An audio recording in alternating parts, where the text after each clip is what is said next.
My girlfriend started sleep talking about her old job, and now I think she's telling me what really happened. I never thought I'd be the guy posting something like this, but here we are. I'm 28, and dating my girlfriend Emily for about a year. She's 25, works as a nurse's aide at a local home care service. We live in this small Midwestern town where nothing exciting ever happens. Or at least, that's what I thought. A few weeks ago, Emily started doing something strange. She talks in her sleep. Not mumbling, actual words, full sentences. At first it was kind of funny. I even recorded it once because she was saying random work stuff. You know, the usual nurse talk. Things like, vital stable, or can you hand me the chart? Totally normal. But then it got weird. One night, around 2:00 a.m., I woke up to her whispering something that sounded like numbers. Subject 12. Heart rate 82, increased dosage 0.5. I remember thinking, that's way too clinical for her job. She works with old folks, not lab experiments. I whispered, "M."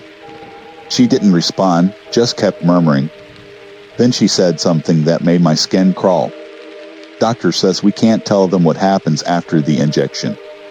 The next morning, she had no memory of it. I told her what she said, kind of laughing it off, but she just stared at me. "Don't make jokes about that," she said quietly. I asked, "About what?" She didn't answer. I figured maybe I hit a nerve, maybe she'd seen something bad at her old job, something traumatic. She's always been private about it. So I let it go. But then it happened again. And again. Every couple nights, like clockwork. She'd whisper things that didn't sound like dreams, more like she was remembering something. "Don't tell them about the basement. He said to keep the bodies cool until sunrise." And once, this one I'll never forget, she said my name. "Tom shouldn't have gone there. My name is Tom." And she said it like she was awake. The next morning, I recorded her. I set my phone on the nightstand, opened a voice memo app, and let it run while we slept. The following day, I played it back at work during lunch. For the first 10 minutes, nothing, just rustling sheets. Then her voice, low and steady. She said, "Procedure 5 initiated. Subject awake. No anesthesia." And then, after a pause, another voice. A man's voice. "Good. Record everything." It wasn't me. I swear to God, it wasn't me. I sat there in the break room with my earbuds in, hand shaking so bad I almost dropped my phone. When I got home that night, I didn't tell her. I just watched her while she made dinner, saying sweet smile, humming to herself, like nothing was wrong. But I noticed something.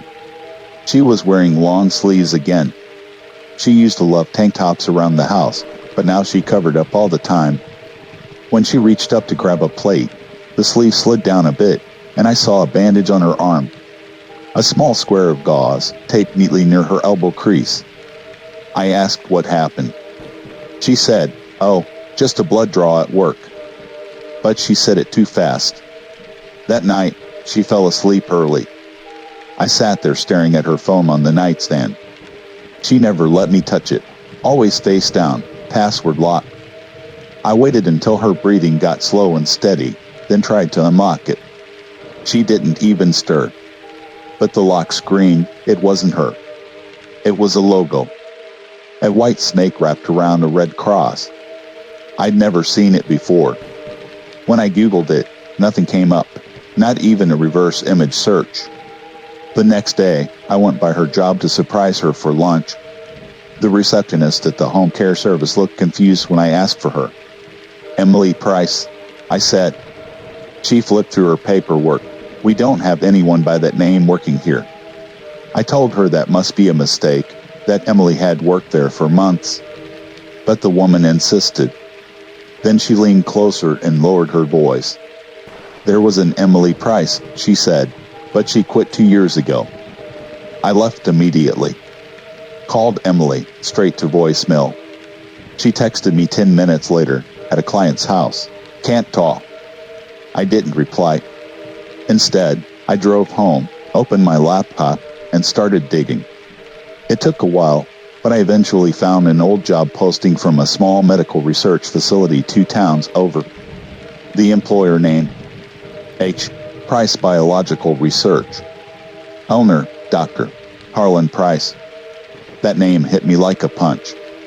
I'd seen it before, on that weird clinic I installed a unit for a few months back, the same place Emily had begged me never to go near. I clicked on the address link. It was gone. Deleted from Google Maps. No trace of it anywhere online. But when I checked the coordinates, it matched a rural route less than an hour from here. So I drove out.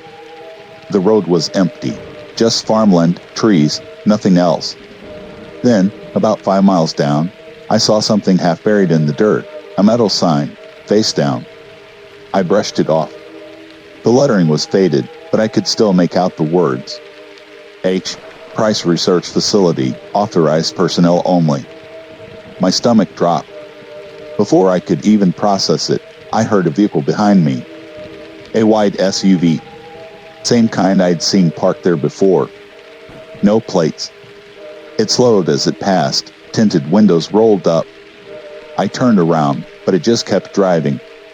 That night, Emily didn't come home. No text, no call. Around 11 p.m., I got an email. No subject line. Just an attachment named Procedure5.mov. I almost didn't open it. When I finally did, it was dark footage, shaky, like from a phone. It showed a room, tiled floors, metal tables. Then a woman strapped to one of the tables. Blonde hair, small frame. Emily. A man's voice off camera said, "Vital stable. Proceed." Then a figure leaned into frame. Dr. Harlan Price. I slammed the laptop shut. I tried to call 911, but my phone just glitched, blank screen, frozen, like it didn't want to work. When it finally restarted, the video was gone, deleted. So was the email. And my inbox was completely empty, like someone wiped it clean. I barely slept. Every creak outside sounded like footsteps. By morning, I thought maybe I was losing it. Maybe it was all in my head.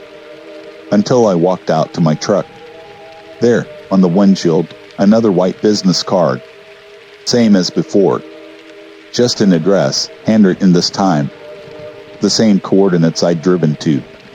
And on the back, in neat blue pen, "She's ready to come home." That was 3 days ago. Last night, I woke up around 2:30. The house was dark, quiet. And then I heard something from the hallway. Whispering. Her voice. I grabbed my phone, opened the recording app, and crept toward the sound. She was standing in the kitchen, barefoot, still in her scrubs, talking softly to someone, but there was no one there. "Vital stable," she whispered. "Subject awake." Then she turned and looked straight at me. Her eyes blank, no expression. She smiled and said, "Procedure 6 begins tonight." I don't know who's reading this, but if anyone knows who Dr. Harlan Price really is, or what that clinic was, please tell me. Because my girlfriend, she's not the same person anymore. And whatever they did to her, I think they are not done. You're watching Frozen Sora, where the stories get darker the deeper you go.